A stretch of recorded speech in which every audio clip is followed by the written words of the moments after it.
సదా మోహాటవ్యాం చరతి యువతీనాం కుచగిరౌ నటత్యాశాఖా స్వటతి ఝటితి స్వైరమభితః కపాలిం భిక్షో మే హృదయ కపిమత్యంత చపలం దృఢం భక్త్యా బద్ధ్వా శివ భవదధీనం కురు విభో.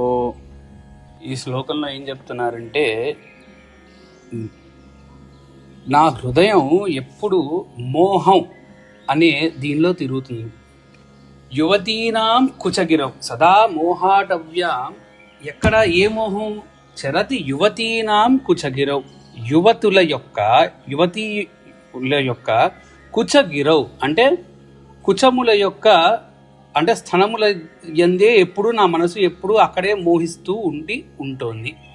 నటత్యా శాఖాం ఝటతి స్వైరమభిలః. నటతి అంటే ఈ శాఖలు ఉన్నాయి, ఈ మోహంలోనే ఇంకా చాలా శాఖలు ఉన్నాయి ఆశల్లో.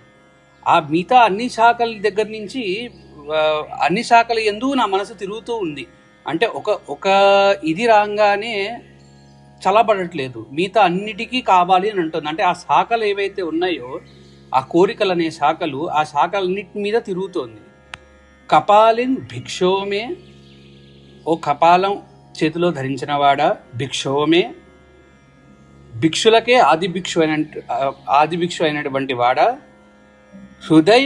హృదయ కపి మత్యంత చపలం, అత్యంత చపలమైన నా హృదయాన్ని దృఢం భక్త్యా బద్ధ్వా, గట్టిగా భక్తి అనే దారంతో బద్ధ్వా గట్టిగా కట్టేసి, శివ భవ దధీనం కురు విభో, నీ యొక్క అధీనంలో ఎప్పుడూ ఉంచు శివ, కురు విభో. అలా చేయడం వల్ల ఏమవుతుంది? ఏదైతే అన్ని శాఖలలో ఉన్న యాస అనే శాఖల్లో తిరుగుతున్న నా మనస్సు అనే మనస్సును తెచ్చి నువ్వు భక్తి అన్న దారంతో నీ దగ్గర చుట్టిపడేసావంటే నాకు ఆశలు రాకుండా, ఆ కోరికలు, ఆ మోహం అనేది పోతుంది, అవి రాకుండా ఉంటాయి. అందుకని ఓ కపాలిన్, ఓ భిక్షు, నన్ను ఈ అత్యంత చపలమైన హృదయాన్ని భక్తి అనే దారంతో కట్టిపడేయి నీ దగ్గర అని చెప్పి కోరుకుంటున్నాను.